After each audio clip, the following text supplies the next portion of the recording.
So first of all, I just want to say welcome, everyone. You may have read my bio, but just in case you haven't, and because I didn't put my name up there, I'm Michelle Loyd. And part of my role, I am the Executive Associate to the President for Diversity and Inclusion at Calvin College. I'm also the founder and CEO of Preach Sister, which is a nonprofit organization whose purpose is to create space for women to discern, grow into, and celebrate their calling into ministry. And I use the calling into ministry in a very large definition. And at our Preach Sister events, I say men are welcome to our events, they just need to be able to handle all the estrogen in the room. So as long as they can do that, it's cool, and as long as they're not showing up to try to tell us what we're doing wrong, they're welcome. As long as they're supportive, hey, come on in the room. It's all right. And so I want to talk today, or what I'm going to talk about this morning, is about women in leadership. And when I was asked to do this topic, I was thinking about, okay, how do I approach this? Because there's multiple ways you can do this. And if you read in my bio, there's several leadership positions that I'm either currently in or that I have been involved in. But I do want to talk about my experience with Preach Sister and in the academy a bit. And it's out of my own experiences of as a clergy, because I am ordained, I'm an associate pastor at my church. So my experience as being clergy, academic leadership, and I would say out of a whole lot of conversations with God. And my conversations often started out like, who, me? You know I'm a girl, right? This is hard, my strength is failing, but what if? And was in these kinds of conversations with God, right? And even this one time I was talking to one of my male colleagues in ministry, and he was sharing an idea about how his daughter had asked him a question, and his daughter had asked him, "Daddy, did God want me to be a girl?" And it wasn't about sexual identity or anything like that. She was asking if God wanted her to be a girl because she wasn't seeing a lot of representation and she wasn't hearing a lot of things that were affirming of her identity. And that has always stuck with me, that question, because in some ways, I myself have asked God that question. God, did you really want me to be a girl? Well, with all of these things going on, all these conversations that I've had with God, eventually my leadership roles in the church, in the academy, in the community, and at home have rested on my willingness to answer the call that God has issued, and they have resulted in lessons that I have learned along the way. And so what this session is going to be about is really those lessons that I have learned along the way. So this isn't going to be particularly theologically deep, but it will be based on a lot of experience. It is based on research as well, but just for the sake of time, I'm not going to go into all the research background. We can talk about that at another time. So let's get started. Answering the call. The title from this session comes from Jeremiah 9 and 17. Jeremiah 9 and 17 says, "Thus says the Lord of hosts, consider and call for the morning women to come. Send for the skilled women to come." I like this particular scripture because it is saying directly call for the women, specifically. And there are specific roles that they are being called for. They are leading in some efforts, but I like that it's not just saying call for any old woman, or just call for a mama, or call for a sister. It is saying call for the skilled, send for the skilled women to come. Skilled in mourning, skilled in their craft. Call for them that they may raise up a lament, that they may cry over this situation. Part of that being emotionally connected, right? So call for the women. Answering the call for leadership is not always easy. And many of our experiences of answering that call to leadership, both within the church and without the church, or outside of the church, is much like the experiences of our sister Deborah the judge. Deborah, as we see in Judges 5 and 7, says, villagers in Israel would not fight. They held back until I, Deborah, arose, a mother in Israel. They wouldn't fight. This was a woman, right? This was a woman in a context where it was not easy to be a woman in leadership. This was a context because in Deborah's story, it's largely about a story about success against a whole lot of odds.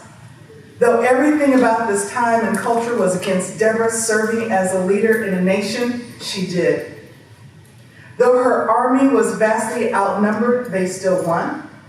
Though her enemy tried to hide among sympathizers, one who believed to be on his side killed him anyway, who was a woman. Deborah didn't allow the circumstances around her to overwhelm her or to interfere with her belief in God's promises to her. Circumstances can fool us, they can block us, they can even kill us if we let them. Our best approach in life is to get out from under the circumstances and place our faith and trust in God. When we look at a leader, I've used the word leader very much, and I want to give you a definition of leader. A leader can be defined as the position occupied by personality or charisma or moral authority, by power held, or by intellectual contributions. Let me read that one more time. A leader may be defined by the person in the position occupied, by the personality or charisma, the moral authority, by the power held, or by the intellectual contribution. But let me add this, there is no one woman's experience in leadership. I am drawing a lot of my examples, a lot of my ideas from my own experiences and from the experiences of women that I have talked to, but there is no one woman's experience in leadership. Nor is there any just one definition of leadership. Women in leadership can be found at every level of organizational hierarchy. They are often people without formal authority, but everybody knows that if you really want something done, there's the person that you're supposed to ask, and then the person that is in charge. That's my own bias, and I'm sticking with it. Women in leadership come from every race, age, size, marital status, educational background, and every social-economic status. The Bible tells us that a number of women helped to spread the gospel and were within church leadership. We only have to look in the book of Acts to read about Priscilla and Cleo and Lydia. Phoebe was called a deaconess of the church when we would read in Romans. Women flowed and functioned in the prophetic ministry of the church. We read that Philip had 4 daughters who were recognized as prophetesses in the church. Paul speaks about Junia, who was referring to her as an outstanding among the apostles. But yet there is this reality check. As we read the word, there are only 93 women who speak in the Bible. We're talking about the Holy Bible, the one that we generally use. There are only 93 women who speak in the Bible. Only 49 of these are named. Collectively, these 93 women speak a total of about 14,056 words, or only 1% of what's written in the Bible. 1% of what's written in the Bible is coming from the mouth of a woman. How many women are in the church?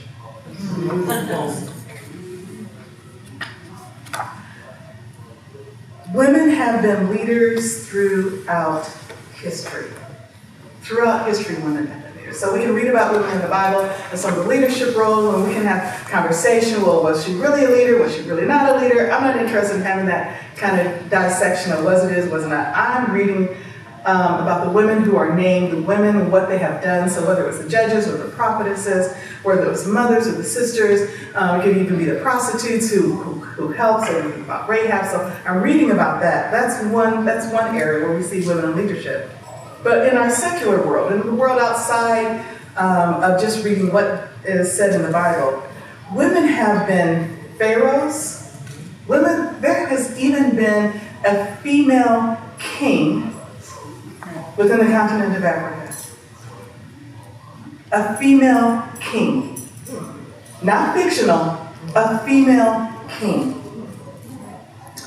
Women have been the queens of England, queens of other countries and nations as well. Women rulers have been found in every culture and time. Yet in almost all circumstances, male leaders have greatly outnumbered female leaders. Women have served as leaders in social movements. We can look within our own history and see Sojourner Truth and Harriet Tubman, who campaigned fearlessly for the liberation of African Americans.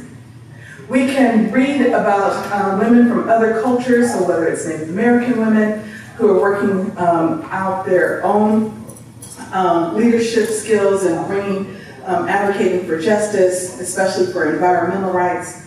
We can look at what women are doing today. There's so many paths that women have taken to pursue leadership. Women have been in leadership roles everywhere. Women in leadership is nothing new. So why does it seem like it's such a new conversation? Why are we having a conversation about women in leadership in 2018? And why was there even a little moment for some people to say, that's about women in leadership. Can I go in that room? Because I'm not a woman. Is the women in leadership conversation only for women? No. So why in 2018 are we still having that kind of conversation? Well, and why is it so novel to talk about women in leadership? Women have been leaders throughout history, but this is my favorite little poster. I have it in my office. Well-behaved women seldom make history. The women that we read about, the women whose names are worth mentioning in the Bible, are probably women who didn't behave very well. And what we mean by who didn't behave very well, they didn't stick to that particular thing that they were supposed to do. They weren't the ones that were just sitting, and when I say just, I'm just using it not in a way that's denigrating, but they were not the women who were only bearing children and making cookies at home and taking care of their men. These were women who were probably doing that and more. Women who have gone to jail. Women who have advocated for change. Women who were assaulted. Women who were talked about. But well-behaved women seldom make history. And in this image, and you can Google this image, go to Google Images and Google well-behaved women seldom make history. It's a quoted by Laurel Thatcher Ulrich. But what I love about this poster is that there are women from every race and nationality, or the majority of races and nationality are identified in this. And there are young women, and there's older women, there's historical women, there's contemporary women. For me, it's inspiring because it tells me that women have been misbehaving for a while. And those times when I have been accused of misbehaving, I'm in good company. I'm in good company.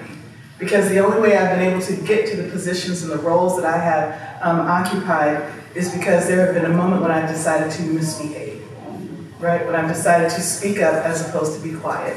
When it was, well, I'm going off on a whole other thing, so let me just keep going. So we have this, so when well-behaved women seldom make history, sometimes they do, and that's a good thing. But it's those things that we do that often express leadership, ambition, that ask questions, that say this thing isn't right and we can do better than that, and actually try to do it, and actually try to lead some of those efforts, because we have ideas too, as opposed to waiting around for a man to come up with a brilliant idea to doing that. Then it's often said that we're misbehaving. And usually there's at least one or two people saying we need to get back in our place. Okay, some of you know exactly what I'm talking about. So here we go. So there's a gender gap. So women have always been in leadership. We know that, yes, women do make history, but it's oftentimes that they're women when they're misbehaving. Women are more than 50% of the population. More male babies are born into the world, but more female babies survive in this world, especially within the African American community. We have more women. African American women are more likely to go to college than their male counterparts, graduate, all of that. So we have all of this going on for us, yet there's still a gender gap. There's still a gap. So what does a gap mean? Well, what the gap feels like is less prestige, less power, less pay. That's what the gap feels like. There are plenty of qualified women, but they are not making it to the top, so says the AAUW. Hashtag lead her ship. I like that. So what might this gap look like? How can we justify that? So this is a little bit of research and science, and this is from the AAUW. So if we're looking at professional women, so we're looking at corporate, so if we're looking at professional women, the number of females who are teachers compared to the number of women who are superintendents. So we have 76%, this is 2014. I doubt that there was a revolution in the last 4 years. So we have 76% teachers, 20% superintendents. Nonprofit professionals, 75%. Nonprofit chief executive officers, 43%. S&P 500 employees, 45%. S&P 500 CEOs, 5%. Tenured professors, we're only looking at tenured professors. If we were to expand it to looking at all professors, all teaching faculty, especially adjuncts, we're looking at 44%, a little bit closer at 32%. But it's not 32% in Christian higher education, I can tell you that. It's way below 32%. We can probably count them all on a hand, maybe two. I'm looking at Hank for a nod. One or two? That's correct. One. Okay. One. We got some work to do.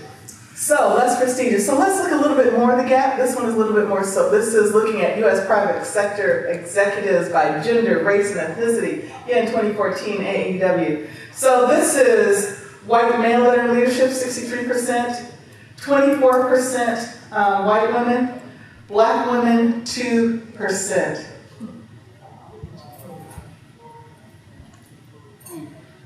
Hispanic women, 1%, Asian American women, 1%, women of other racial and ethnic groups, less than 1%, 2% black women in private sector. So when we talk about, yes, women are empowered, we can do all these things. This is 2018, don't you know it? I am woman, girl power, all of that. This is our... That's our reality. That's our reality. Shall we talk about church leadership? I wasn't sure of the room, so I didn't put that slide together. But I will talk about it. Here we go. So what's up with the gap? I'm a sociologist by training, and I could not help but just go a little sociological and trying to understand how do we understand the gap? What's going on? Why does this still continue?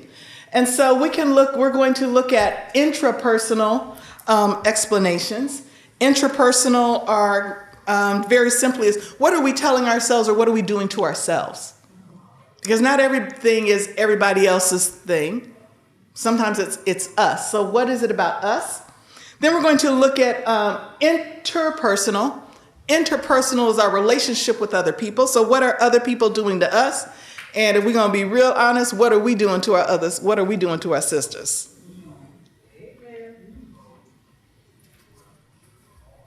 Cultural, what's going on in the culture?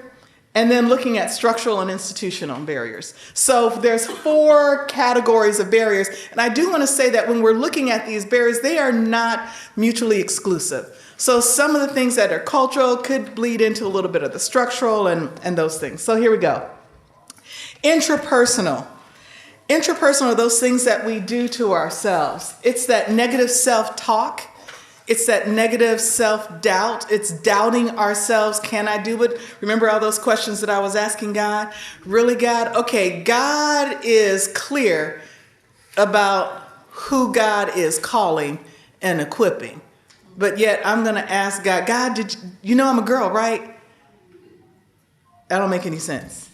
So settling, I cannot tell you the number of women who I have met who have felt called to the ministry and decided not to go forward, called to the preaching ministry, decided not to go forward because of the arguments that they perceive were going to happen, right? So they settled with air quotes, doing children's ministry. There's nothing wrong with children's ministry, but I can tell you, if you got to preach in you and it's got to get out, and the only thing that you are allowed to do is children's ministry, it's a hurtful place. So settling, taking the path of least resistance, my faith is, or I just don't have the strength. I don't have the energy. I'm dealing with this. I don't feel like dealing with something at church, or I'm dealing with this. I don't feel like dealing with something in the corporate office. I'm dealing with this. I'm tired. I don't have to do this. Dealing with emotional and social tolls. I'm a person, if it looks like it's going to be an argument or a confrontation, I don't like conflict. So if I'm not in my professional role, if I don't have my name badge on, I'm just not going to do anything. Now, if I have my name badge on, I'm going to have to rise up and let somebody know something. But if it's not, I don't like conflict. I don't want the scars. I got enough scars. I don't need to add more scars to it. So what are those emotional and social tolls? Maybe nursing them. It's like, I've been burned once, I've been burned twice. I will not be burned 3 times. Or I'm still reeling from the wounds that I had before. I'm not going to put myself in that position again. That's a real coping strategy, a very real coping strategy. And sometimes in those moments, we choose survival. And I have nothing to say except take care of yourself to a woman who chooses to survive rather than fight in that moment. The cost of having a voice and being seen, but actually not being heard or seen. I've witnessed people being given a position, given a title, just so you don't have to have that argument anymore, but they don't do nothing. There's nothing behind it. I was talking with a woman who had fought for years for women to be licensed at her congregation. The pastor finally relented. He went on a retreat and finally relented and licensed her. She was not allowed to approach the altar during communion. She was not allowed to go up for altar call to minister to people. So tell me, what changed? She had a title. What changed is now the pastor didn't have to have an argument about should or should not women be licensed as ministers within the church. That argument ended, but it didn't change the situation. We need to be able to, countering this, actually this is one of the solutions, we need to find and believe in our authentic selves. Let me move on. Interpersonal, women in leadership, some of the barriers is gender bias, right? We have thoughts about what's appropriate for women, what's appropriate for men. One of the things that fascinated me when I first got a Thompson's Chain Reference Bible, right? So this is back in the 70s. Maybe it has changed because I stopped using that Bible because of what was in the back of the book, right? Because in the back of the Bible, they have all these, ministry prompts, right? And they have it categorized, right? So men, leadership, evangelism, men's ministry, all this kind of stuff. Women, being a good wife, children's ministry. I was like, ain't that something? What about if we're in leadership? What about if we're doing evangelism, right? It was all these, so the things that were for the men were all these things as we think about ministry, but for women, it was childcare and women's ministry. That was in the prompts for talks in the back of the book. I was like, well, okay then. So gender bias, the way that we think about what's appropriate, what's not appropriate. Let's talk about it's not just gender bias, not just how we think about women, but gender discrimination, treating women differently, misogyny. There are people out there who just hate women, just plain hate women, and make the lives of women miserable. And then we cannot forget about racism. So if you're black and female or Asian and female, we get to have a double whammy. Because we not only need to deal with the gender discrimination in the world, we need to experience that gender discrimination I'm speaking as myself as a black woman. That's a whole nother category of what black women often experience, or kind of the expectations or the associations and the biases that are associated with black women. Because we might talk about a black woman as strong, but usually it's an angry black woman. And she's trying to take over. We don't use the word bossy, we use something else. And then we have micro and macroaggressions, which is related to the bias and the discrimination. So just those, with the microaggressions especially, it's those little everyday actions that tell you you don't have a place here, that tell you you're not welcome, your voice is not welcome. It's those little everyday things. It's those little things that leave you wondering, did that just happen? Okay, is it me? Am I having a bad day? Or did they really address everybody else, all the men as doctor and me as sister? That really just happened? Maybe it was just me. And then I'm walking around trying to listen how all the other brothers are addressed, because then I need to know if I need to come out with, no, actually it's Reverend Doctor, thank you very much. You can go courtesy titles. Let's go courtesy titles, right? If you want to do that, then I earned every single one of these. Let's put them in there. I had a bunch of students one time, they were going to make me a t-shirt that put all my titles on there. I wish they would have done it, because they ran out of room. Because I was like, yeah, anyway, here we go. So gender by interpersonal. Then there's cultural, right? These cultural things, the ways that we act and we interact with one another. So the dilemma of gender silos, right? One of the reasons I started Preach Sister, because Women's Sunday only came once a year. And if we're going to preach, and there were 3 of us women who could give a message, not at the pulpit, but at the side. If I'm called to preach, I need to be able to preach somewhere. So gender silos, right? So Women's Sundays and work, nothing against them. It's fabulous, need to happen. But if we're only thinking about asking a woman to speak on things that are about women's issues, or Women's Day, or the celebration of womanhood and the celebration of motherhood, if that's the only thing that comes to mind, I have a lot more things to talk. It's like only asking someone black to preach at your church during Black History Month. And on blackness. I don't have any expertise of that other than I'm black, but you want me to come and speak on that. Well, I do actually have some expertise, but I'm just saying, right? Anyway, the strong black woman, superwoman expectations. We can do it all and look good at the same time. But that strong black woman, superwoman mentality is killing us. It is killing us. Sometimes we do it because it seems like there's no help around us.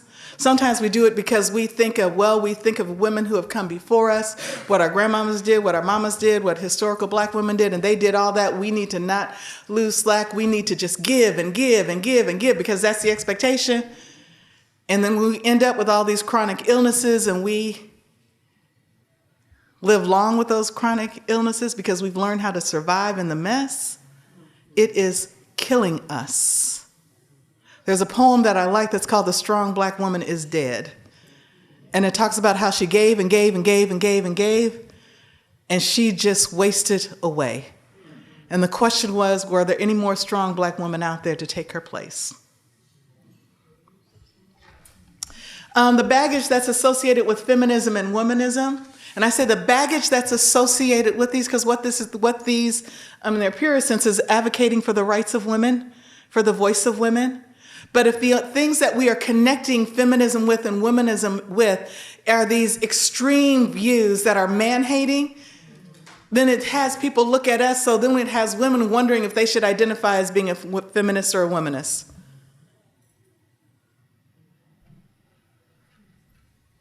Or you have Beyonce shaking her tail feathers saying she's a feminist. Now people are looking at us, so that's the kind of feminist you are?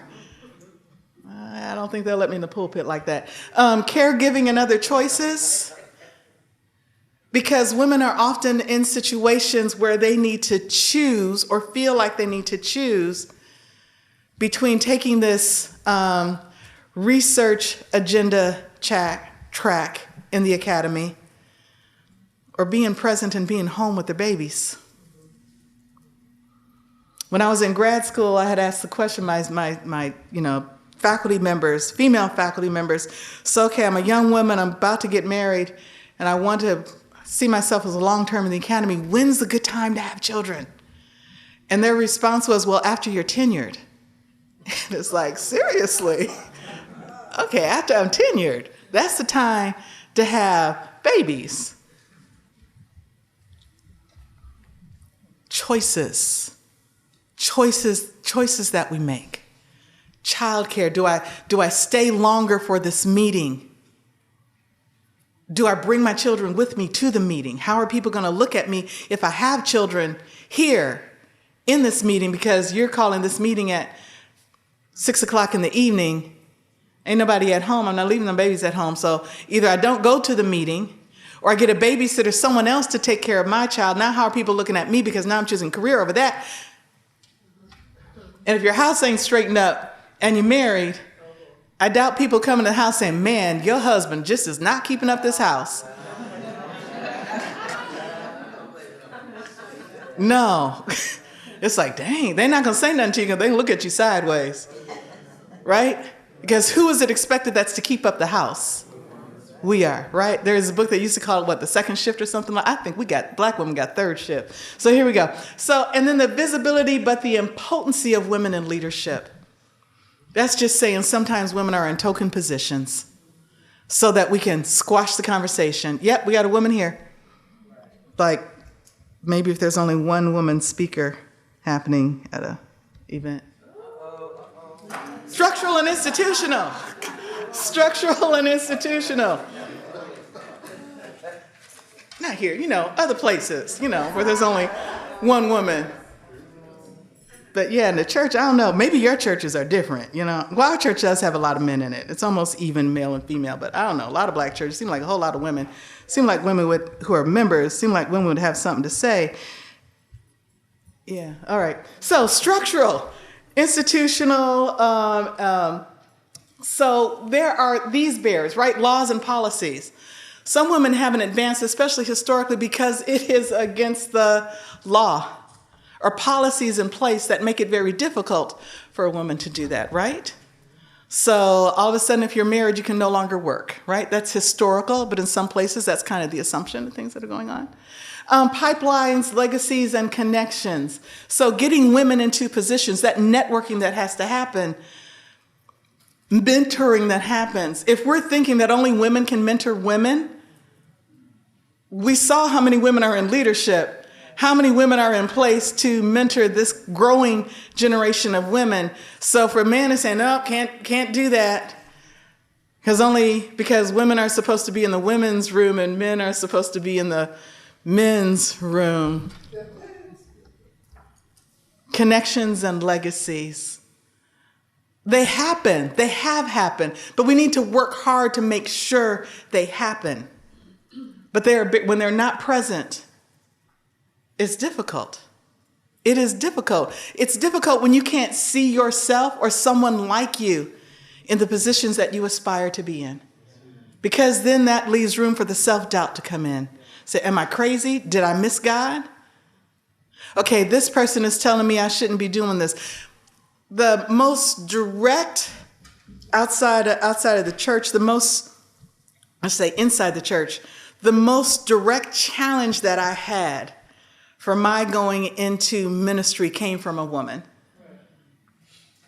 Where she asked me after a sermon, people are coming, shaking your hand, and people say, yeah, you did good. And she asked her comment to me was, are you sure you're supposed to be preaching? And it's like, well, you know what? I tell you what, why don't you ask my father? So, ask God, because it was God who called me. I didn't wake up one day and say, man, I don't have enough stress in my life. It's not just hard enough to be black and woman. I need black and woman in clergy. Yes, that's what I need. Ramp it up, God, ramp it up. So, and so she went away, and to her credit, she prayed about it. About a month later, she came back and apologized. But we have, how supportive are we of other women? What's she trying to do? What's she trying to prove? She thinks she all that. Why is she helping in the kitchen? Some women you don't want helping in the kitchen. Please don't. Right? And then we had, gender pay equity. I should say the invisibility of women of color in leadership apart from traditional women's role or apart from diversity roles. Gender pay inequity, we are still not being paid on the same level. And then lack of network and mentors, it's just that thing. So, but in spite of all this, we still rise. I have to hold on to the promise that I see for myself. In Joel, the 2nd chapter, 28 and 29, you can also see a variation of this in Acts as well. But I like this version. And afterwards, I will pour out my spirit on all people, your sons and daughters. So it is no mistakes. I'm not having making that. Is this sons gender neutral or what? Nope. It is very clear. Your sons and daughters will prophesy. Your old men will dream dreams, and your young men will see visions. Even on my servants, both men and women, I will pour out my spirit in those days. Still, we rise. In spite of all the barriers that are out there, whether they're intrapersonal, interpersonal, cultural, or structural, still we rise. We opened up our talk with talking about some of the women that we had seen in the Bible, and just mentioning by category that women have always been leaders across all disciplines, all categories, and things like that. And we have a present and coming generation of women in leadership and striving for leadership. If you're listening to your daughters, either your biological daughters or the daughters in the church, the daughters in the academy, if you're listening to your daughters, they are asking us the question, what can we do and how do we get there? There is a present generation of female leadership. Our millennials are not settling for the status quo. They're wanting more. We need to be able to be in a position to respond to their cries and their demands for leadership. So how do we respond? Like I said, I have my own experience, so that's why it's a perspective on women in leadership, but it is informed by things that I've read and people that I've talked to. And so I have come up with 9 guiding principles for how we do leadership. So 1, we need to work our plan and plan our work. We need to write a vision for where we think we can be, and then we need to do the work to get there. Leadership is not just going to drop out of the sky. And if it just drops out of the sky and you're not qualified, it's a token position. So if you want a position that is really impactful, you need to work your plan and plan your work. You need to enhance the leadership skills and the soft skills, the emotional intelligence that you have. You have to have some idea of where you're going. And when you're 25, you're not going to know fully where you want to go. When you're 35, you're not going to fully know where you want to go. I'm beginning to learn when you're 55, you're not fully going to know where you want to go. You say 55, man, that was 5 years ago. Okay. Yeah, what's the next year going to be like? Okay, so there's always the more. Always the more. If you set a goal and you reach it, set another goal. We don't ever rest. We don't ever stop. When we stop, we should be ready to die. I'm not ready to die. I plan to slide into home base with bruises and scratches and torn up clothes. So, yep, I skidded in here. But anyway, worker plan, planner work. Own your intellect and your skills. Own who you are and what you have.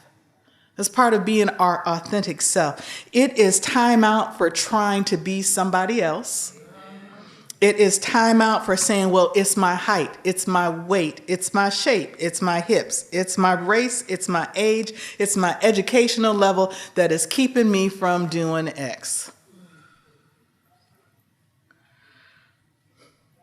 I have developed a set of affirmations for myself where in it I say that my race, my age, my educational ability are all assets. They are not liabilities.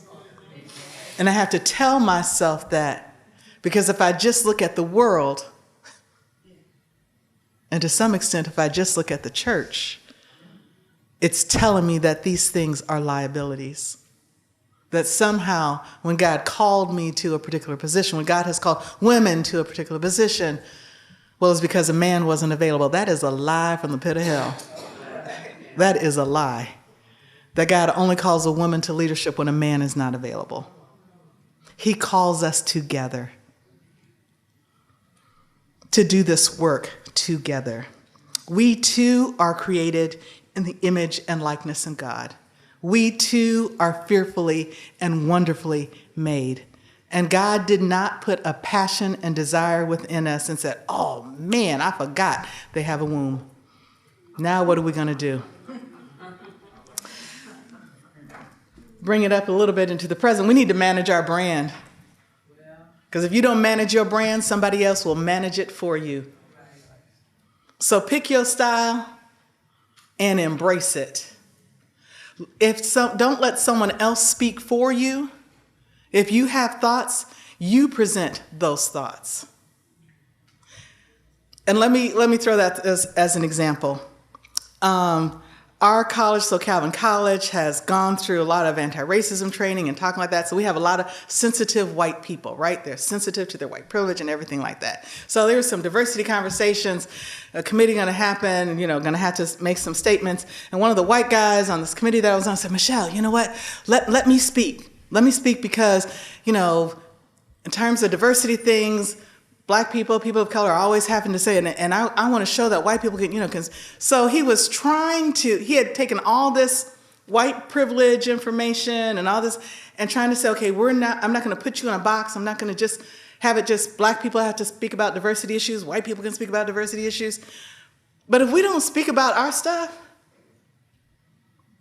if it's not my voice, if it's not our voice, I said, well, thank you for the offer. But it needs to be my voice because I'm actually in charge of these efforts. So you can speak with me, but you cannot speak for me. You cannot speak in my place. You cannot just be the talking head because you want to save me from always being called on. I know what I'm getting into. I know that's part of the cost, but I'm managing my brand. So I manage the way that I talk about diversity. I manage the way that I talk about women in church leadership. We need to manage our brand, our style. It's our voice that we're presenting, and not because if you don't manage your brand, somebody else will manage your brand for you. You need to check your filters as well. This, I want to say, embrace your femininity. Embrace your femininity is all about being our authentic self as well. There have been times, and again, I'll speak from my own experience, maybe it's not your experience, there have been times when people have tried to say that the best way to be in business, the best way to be a leader is to wear that black suit, the navy, either the navy blue, the black, or the gray, business attire. So there's a way to look. You need to look professional. So what is that professional look? Now, sometimes I will wear a black suit, right? But you know what? I have this hot pink ruffled blazer that I love. And at my first board meeting I attended, since they're going to be looking at me anyway because I'm Black, I wore that hot pink suit. You're going to look at something, I'm going to give you something to look at. But we need to stop apologizing for our femininity. That doesn't mean that we're wearing something that's drawing attention to every curve that we have. But sometimes we have curves that God put there, and sometimes it's the donuts that put it there. But anyway, we got curves, and we don't want to accentuate them to the point that it's a distraction. But a dress is going to fall the way a dress falls. We should not be ashamed of who we are or how we are made. We should not be ashamed to wear the fabulous hairdos, right, that are whoop, whoop, whoop. You know, look, I spent 3 days, not this time, 3 days in the beauty shop. No, I want you to see this. I shouldn't have to say, okay, for Mother's Day, I got this great style, but all right, I got to go to work the next day, so let me take it out because I don't know if they can handle all the, I got not just one bun, but 2 buns and the curls. And we need to be comfortable with our own femininity. We need to be comfortable with that. We need to be okay if your denomination allows the big earrings. We should be okay with that. All right. Instead of, it's got to be something special. If you like bling, then you should be able to wear bling, even if it's to the grocery store. Embrace our femininity. So, I'll just leave that alone. So we also need to network within and across vocational lines. Network. If we're only talking to women, we're missing half the world's population. If we're only staying within our circle, we miss being inspired by other disciplines and other organizations, just as our brother was talking about in the session before this, right? The secular can inform what we do, right? We don't want to always be 10 years behind. So we need to network within and across our vocational lines. We need to locate allies, support, and safe spaces, which means we need to take care of ourselves. We cannot do this work alone. And sometimes your allies or your support system isn't found within your workplace or within your church. Sometimes it's outside. My truest support system has nothing to do with higher education. Nothing to do with higher education. They could care less about what goes on. But they are my friends, and they allow me to just be Michelle. We don't have all and it's not even Reverend Michelle or Minister Michelle. I'm just Michelle. So we don't have to have all these ultra spiritual conversations, right? I've been in situations where you're the clergy or you're the minister, you walk in and they turn off the jazz and they're putting on the gospel music. Okay. God knows you were playing it before I walked in here. But we need to find allies, true allies who can hear us. We need to find those safe places, because sometimes it's not so much that we need a situation to change. We need to be able to talk about a situation so we can be encouraged and empowered to go back into that situation. Because sometimes God calls us to a particular hard place, and we know that God has called us to that hard place.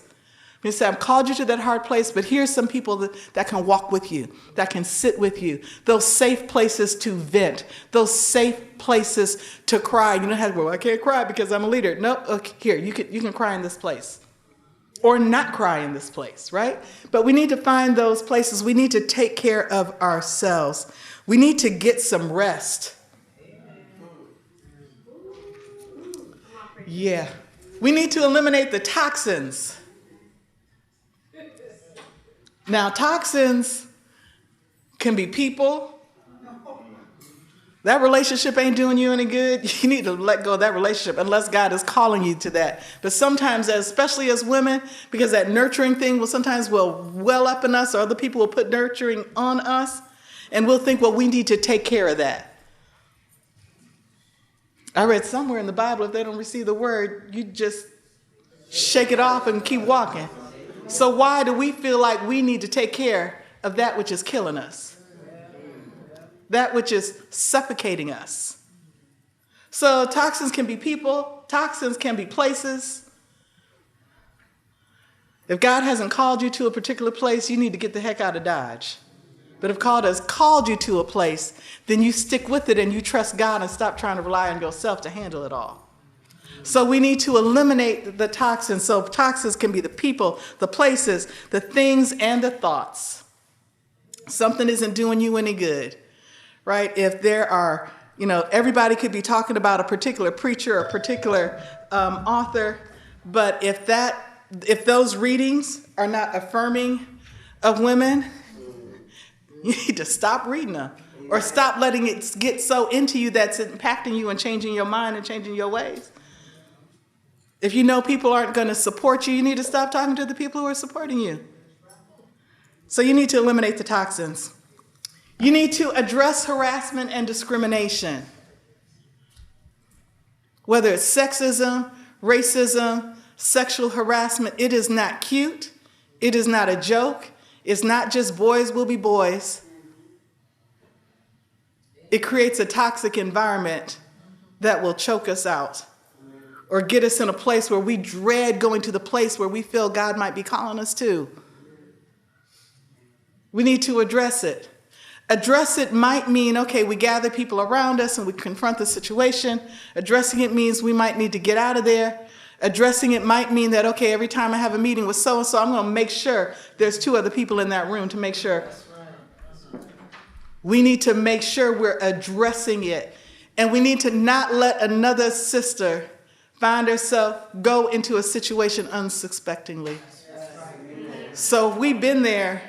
We know about brother so-and-so, but they're going to ask for prayer in a private place because it's such a sensitive matter. We need to make sure nobody else falls into that trap.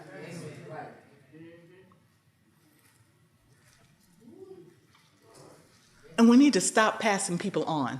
They leave in your congregation because they acted inappropriately, but we don't tell the next congregation that they acted inappropriately. I've seen that firsthand. And we need to delegate in order to focus on what's important. Right? So often, right, this is to counter that superwoman thing. We try to figure out with that we got to do everything. Everything. We can't do everything. Or we can't do everything well.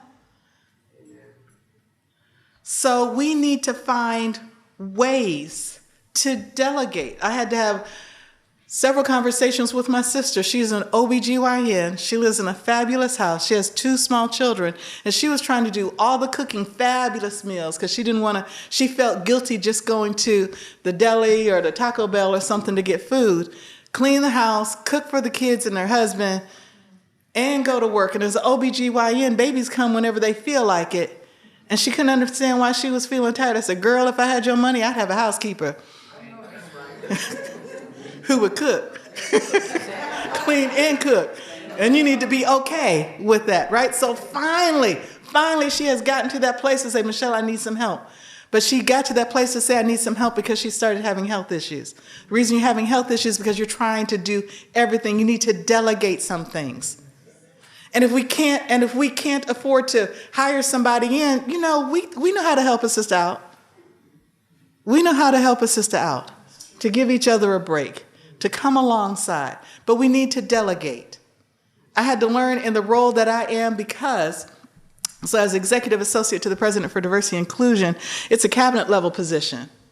When I took the job, I said, I'm not making my own appointments. I have a lot of appointments. It's not unusual for me to meet with 4 people in a day. I'm not playing email tag, phone tag to set up those appointments.